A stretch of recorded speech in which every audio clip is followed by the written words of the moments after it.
Hey, this is Seth Parnell, the minister of the Portia Church of Christ, and this is episode 96 of the Midweek Bible Study.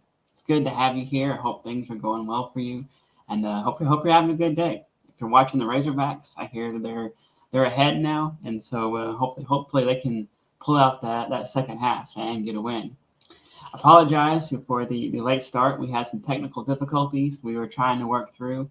Unfortunately, Brian's not going to be able to be with us tonight. We're going to get our issues sorted out, and hopefully we'll have him on in a future episode, hopefully next week.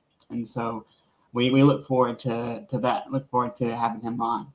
But tonight it's probably going to be a shorter episode, but I just have a few thoughts that I thought I would share with everyone tonight.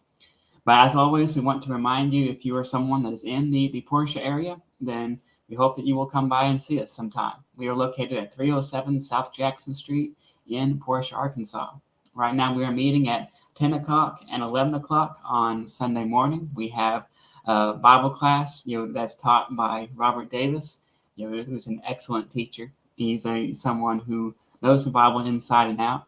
And then we have worship service at 11, and then we have a Sunday night service at 5 o'clock. We recently changed that from 6 o'clock to 5 o'clock, but it's at 5 o'clock now, where we have our Sunday night service, and then Wednesday night service is at 6 o'clock. And so if you're in the area, I hope that you come by and see us sometime. We would love to see you, love to hear from you, and be able to worship with you, because we always love meeting our brothers and sisters in Christ. Also, if you have any questions or comments, about what we study, about what we talk about here, with these lessons, then please feel free to share those with us as well. We would love to hear your thoughts, love to hear your questions, and so please feel free to forward those our way if you have any, or if you have any suggestions for a future episode, send those our way, as well. We always love to hear from you and hear what you think. But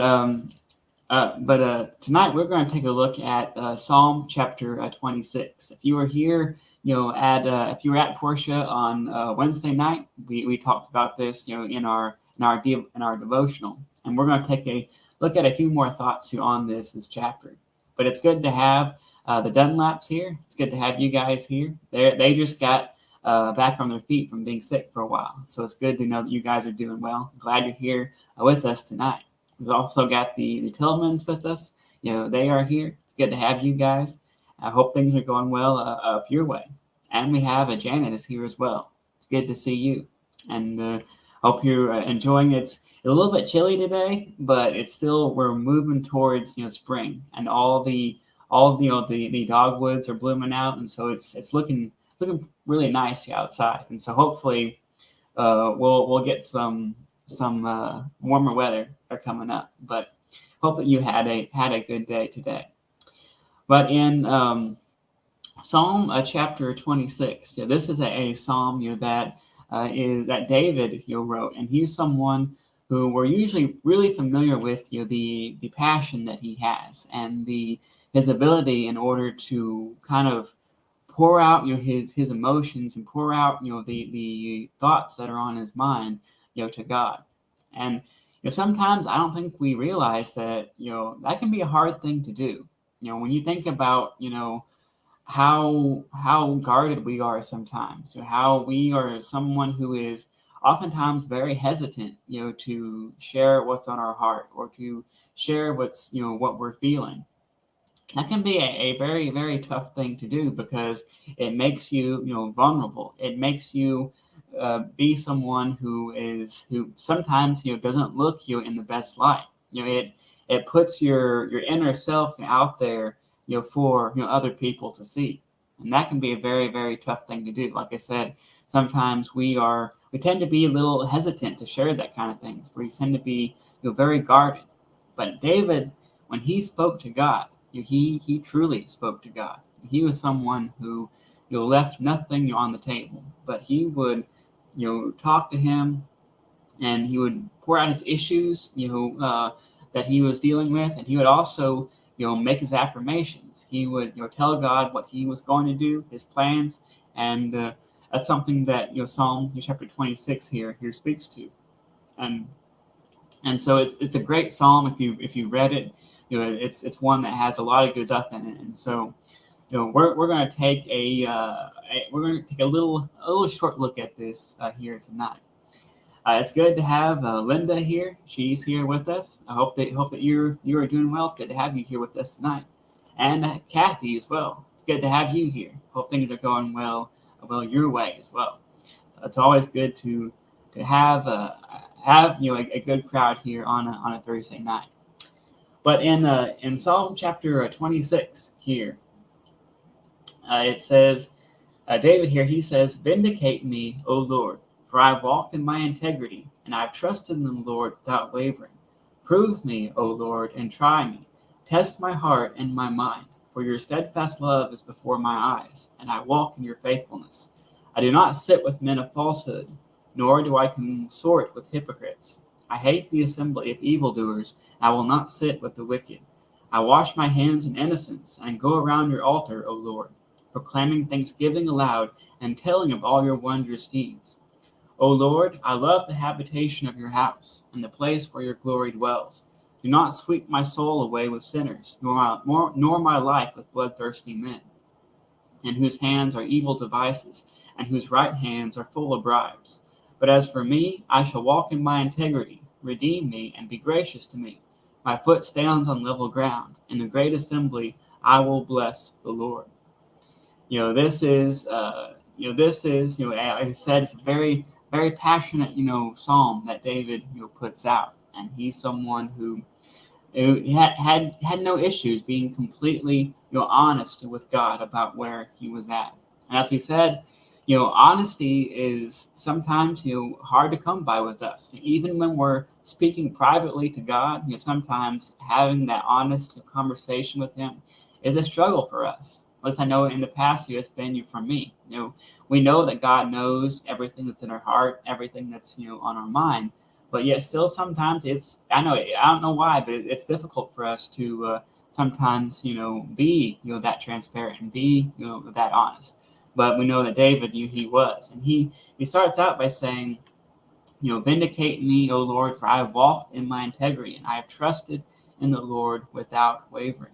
And then he says, and he talks about himself here at the start. He says, "Prove me, O Lord, and try me, and test my heart and my mind."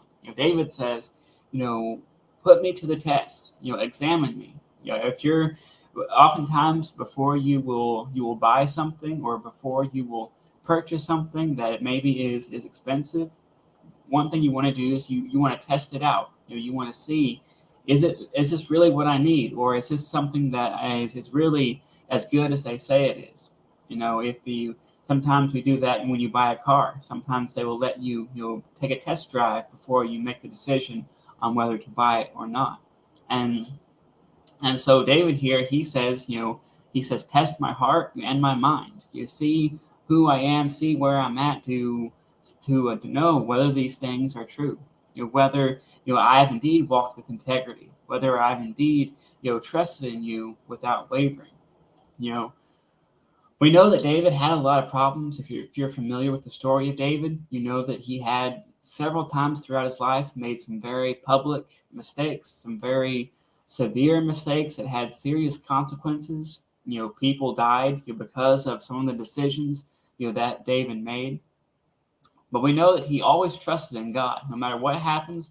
No matter even when he was convicted, with his mistakes by Nathan the prophet, he still trusted in God. He still went straight to God with his repentance. And so David is not lying here when he says, I've trusted you in the Lord, without wavering, because he has walked in integrity. Like I said, if you were at Portia on Wednesday night, we talked a little bit about that, integrity, and what it means to walk in integrity.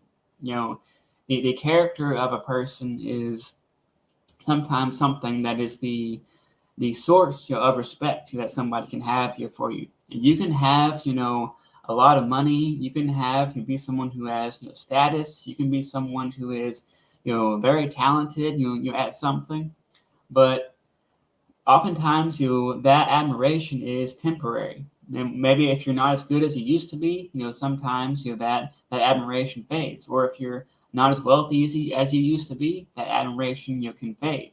But if you're someone that has strong character, if you walk with integrity, somebody that is a respect that will endure, a respect that will continue to go forward.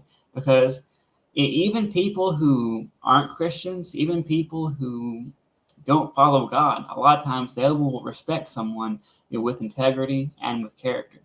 We know that's not always the case, but we know that many times that will be what will happen.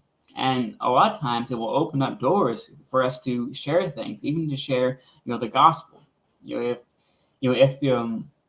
someone respects you as a person, if they respect the words that you say, they're going to be more inclined to be receptive to the gospel, and to be receptive to what to what Jesus has to say, and as we share the gospel with them. And so having integrity is something that is very, very important. And it's I know that one of the first things that David mentions, because this is an importance in his mind.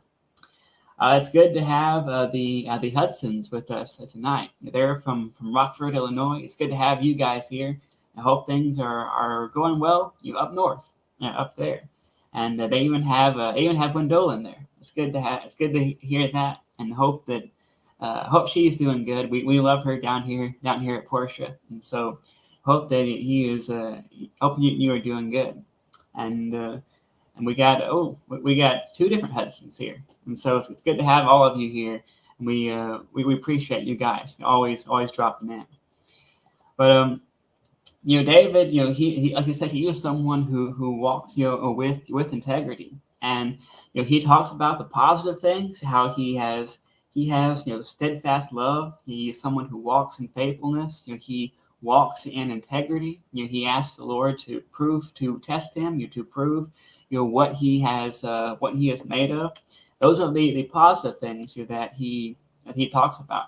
And if you're thinking about characteristics that make a good Christian, characteristics that make a good follower of God, take a look at what David has to say here. You think about integrity, as we've talked about. Integrity can be something that is very important to a Christian. Trusting in God, without wavering. Trusting in God even when circumstances are a little shaky, even when things aren't going our way, even when things we would rather situations turn out differently than they do. Do we still trust in God? David trusted in God, without wavering.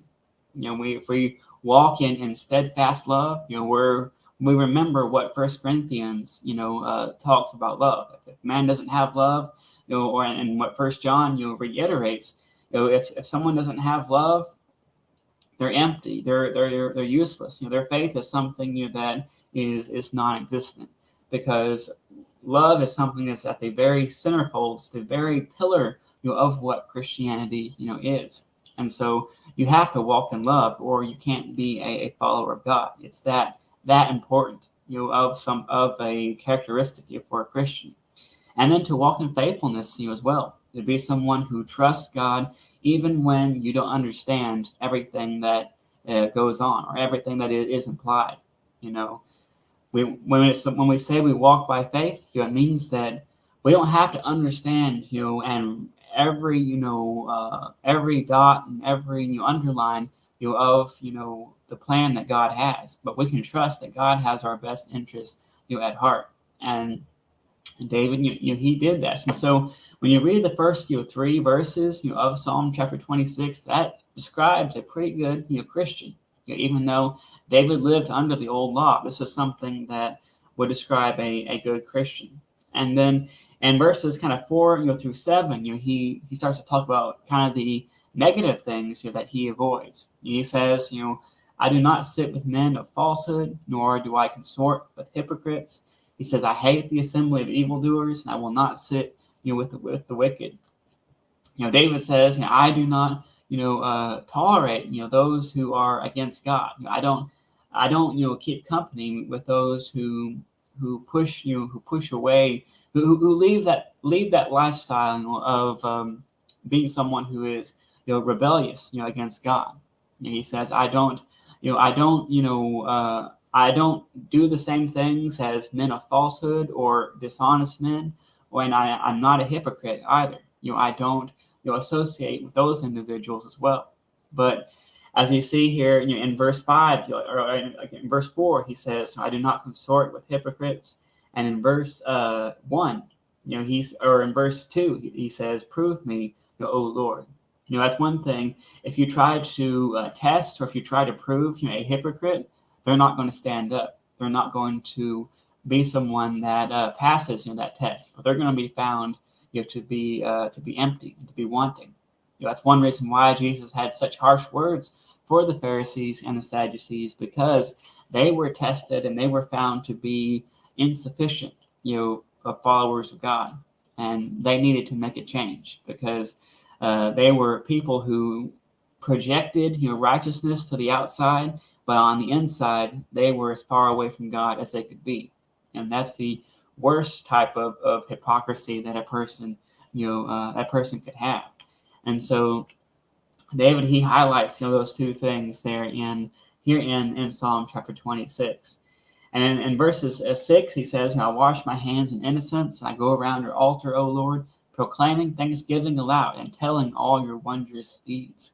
David was someone who, he maintained, his innocence, like he said in the above verses. He wasn't someone who indulged in that evil behavior, but he was someone who did his best to live righteously, to be faithful to God. As I said before, it doesn't mean he was perfect, because the term perfect and the man David are two things that are pretty far apart, as we've already noted some of the mistakes that he had made, with Bathsheba, and with Uriah, and with the numbering the people when God told him not to. All these things were mistakes that David made, and that he had to pay for. But yet he was someone who did his best, to be a righteous person, and he would couple that, with Thanksgiving. A lot of times in November, we talk a lot about Thanksgiving. We talk a lot about giving thanks, because of the holiday of Thanksgiving. But for a Christian, that's something that we do all the time, or at least that's something that we should do all the time. To live a lifestyle and to have a perspective of Thanksgiving, means that we're thankful to God, whenever we come into contact with His Word, or whenever whenever we encounter the blessings that God has given us, which I think if we open our eyes are very, very plentiful, we're thankful for that. We give thanksgiving constantly for what God provides for us. If you're someone who is willing to attend to a church service, and you have the freedom to go there and to worship God with a group of brothers and sisters, and you're able to be someone that enjoys that, and then goes home in safety and security, that's something that should be given thanks for, because there's many people around the world who do not have that luxury, do not have that something that is that can be that good for them. And so there's so many things that we could be thankful for. And just like we talked about faithfulness and about love, Thanksgiving is something that goes alongside that ideal image of a Christian, that ideal set of characteristics that a Christian should portray. Thanksgiving is right in there, because if we're not thankful, then that means that we're going to be eventually we're going to fall into the trap of pride. And as we mentioned before, on these studies, and there is numerous verses that we could go to that talks about pride, and we won't go down that rabbit hole for tonight, but there is many verses that talk about the dangers that it provides. And one of the best ways to avoid pride is to be thankful, and to be constantly thankful for what we have and for what God has provided for us. And so that's something that a Christian has to adopt as well. But you go to verses 8, he says, I love the habitation of your house and where your glory dwells. And this is kind of this it kind of goes with the previous verses where he talks about kind of the good things that he does. He says, I love your house. I love to be around. I love to be in the place where your glory dwells. David had a desire to be near God. He didn't see following God as an obligation. He didn't see it as a something that he had to do. But he says, I love your habitation. I love the place where your glory dwells. That's where I want to be. Put me as close to that as I can be. That was David's his attitude towards following God. And that's something that we could learn from as well, because as Christians, sometimes I'm sure you've heard many people before have kind of exhibited this attitude of what's the least I can do, or what's the minimal amount of things that I have to do in order to be a follower of God. If we're someone who understands the enormity of what God has done for us, the value of what God has done for us, then we need to have an attitude like David. We need to be someone who says, put me as close to God as I can be. Be someone who I want to be near where God is. I want to do his work. I want to be someone who is close to him as I can be. And if we're in that pursuit, we know that we're going to continue to grow as a Christian. And then down in verses 9 and then down and following, or really just verses 9 and 10. This is a rather short psalm. It's only 12 verses. But in 9 and 10, he kind of makes a plea for protection, a plea for security from God. He says, do not sweep my soul away with sinners, nor my life with bloodthirsty men, in whose hands are evil devices, and whose right hands are full of bribes. He says, don't sweep me away with those people who have rejected you, who have rejected your teaching. But let me enjoy the promises that you have given. He says that don't put me in the same camp as those who are whose in their hands are evil devices, or those who accept bribes, those who are bloodthirsty. We know that in our world today, there's sadly there's a lot of corruption. Sometimes people will accept bribes. Sometimes they will look the other way when it comes to violence, because of a variety of reasons, and that's something that is in contrast to a man of integrity, to a man of character. Like if you're someone who has integrity and has character, you're not going to be accepting bribes. You're not going to be someone who is looking the other way when violence occurs. But you're going to be someone who stands up and says something about that. And David says, don't put me in with the punishment that these people are going to receive, because David understood that our actions they have consequences, and we're all going to be held into account for what we have done on this earth. And if we choose to mistreat people, to treat people maliciously, to be unjust in what we do, then that's not going to fare well before our judgment. We want to be someone who, when we face that judgment, we know we're not going to be perfect. We know we're not going to be someone who is mistake-free. But we want to say, I have done my very best to be obedient to your word and to live a righteous life. We don't want to be someone who spent the majority of our life in unjust practices and mistreating people for our personal gain, because not only is that contrary to how a Christian should walk, but it's also contrary to what we might consider common decency for people. Then in the final part here in verses 11 to 12, he says, "But as for me, I shall walk in my integrity. Redeem me and be gracious to me. My foot stands on level ground in a great assembly, and I will bless the Lord."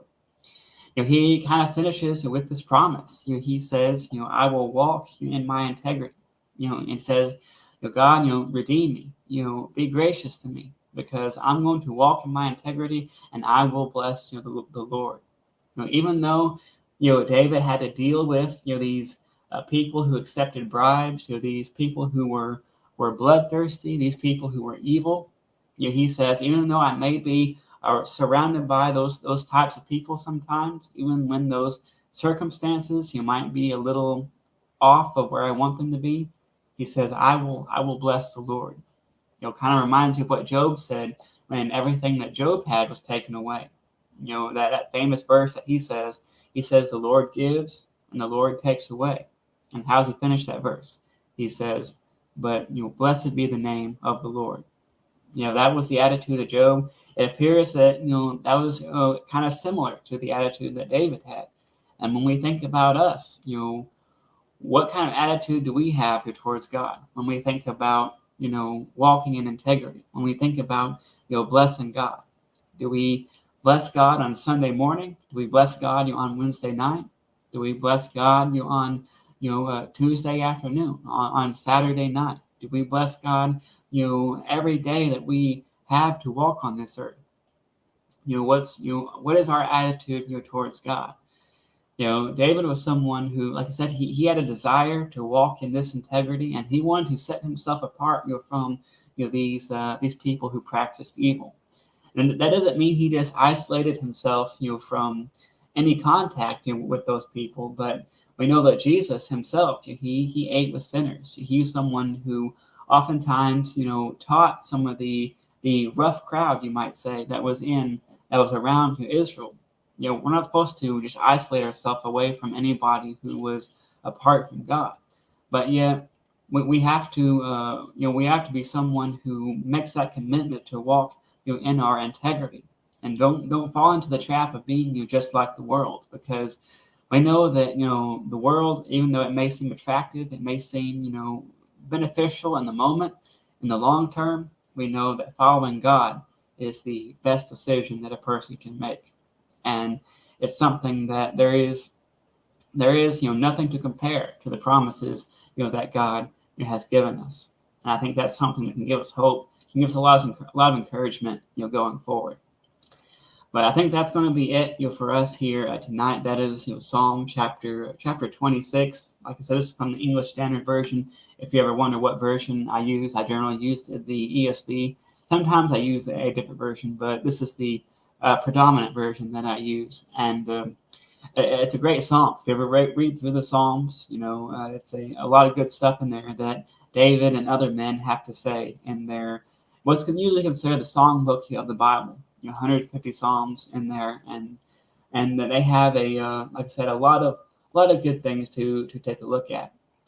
But we will be back next Thursday night for another episode, and I hope you will join us in. We always start at 7:00 every Thursday night, and so hope you can join us then. And if you are someone who this says benefited you in some way, please feel free to share it with somebody and tell them about what we do here.